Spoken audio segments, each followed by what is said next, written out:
In the heart of Ile-Arugbo, a village wrapped in the arms of the forest and the whispers of old gods, the Agbo field lay hidden just beyond the elders' compound. It was a forbidden place, sacred, quiet, watched over by ancestral spirits. The villagers feared it at night, but Aduni and Femi knew it as something else: sanctuary. Each night for the past moon cycle, they met beneath the wide sky, where fireflies shimmered like spirits, and the scent of wild herbs danced with the wind. They would lie among the tall grass, hearts pounding, fingers laced, dreaming of a future that the village would never give them. Aduni was 17, the daughter of the Baba Ilu, keeper of the talking drums. Her skin was dark like fresh earth after rain, and her laugh, when she dared to let it out, was the sound Femi lived for. Femi was 19, son of no one important. He carved calabashes with skill, played the flute better than anyone under 30, and carried a restlessness in his bones that made the elders wary. He was not meant for a quiet life, and he knew it. But nothing in Ile-Arugbo stayed hidden for long. On the seventh night, Aduni came to the Agbo field late. Her eyes were swollen, her wrapper clutched tightly around her. "My father, he has promised me to Olalekan." Femi froze. "Olalekan? The hunter?" She nodded. "He's twice your age. And he beat his last wife," she whispered. "They say she fell while pounding yam, but everyone knows." Femi stood, his fist clenched. "We can't let this happen." "I told him no," Aduni said. "My father struck me.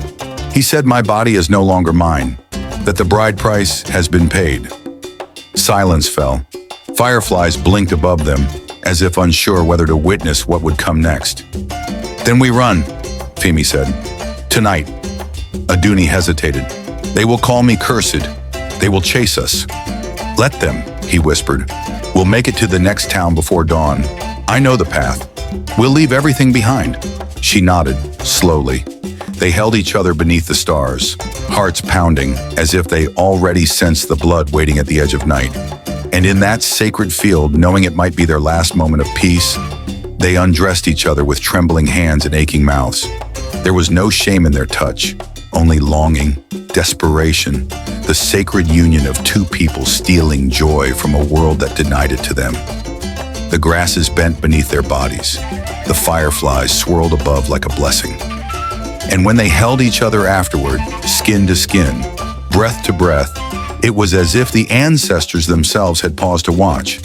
But peace does not last long in stories like theirs. Just before midnight, as they approached the back path out of the village, they heard it. The snap of a twig, the rustle of leaves, the low, angry growl of a hunter's breath.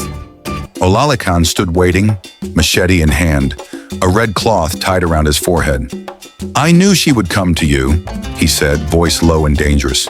"I watched you both, all week, like animals." "Let us go," Femi said, stepping forward. "She does not belong to you." "She does, by tradition, by the gods, by her father's word." "No," Aduni said, stepping beside Femi.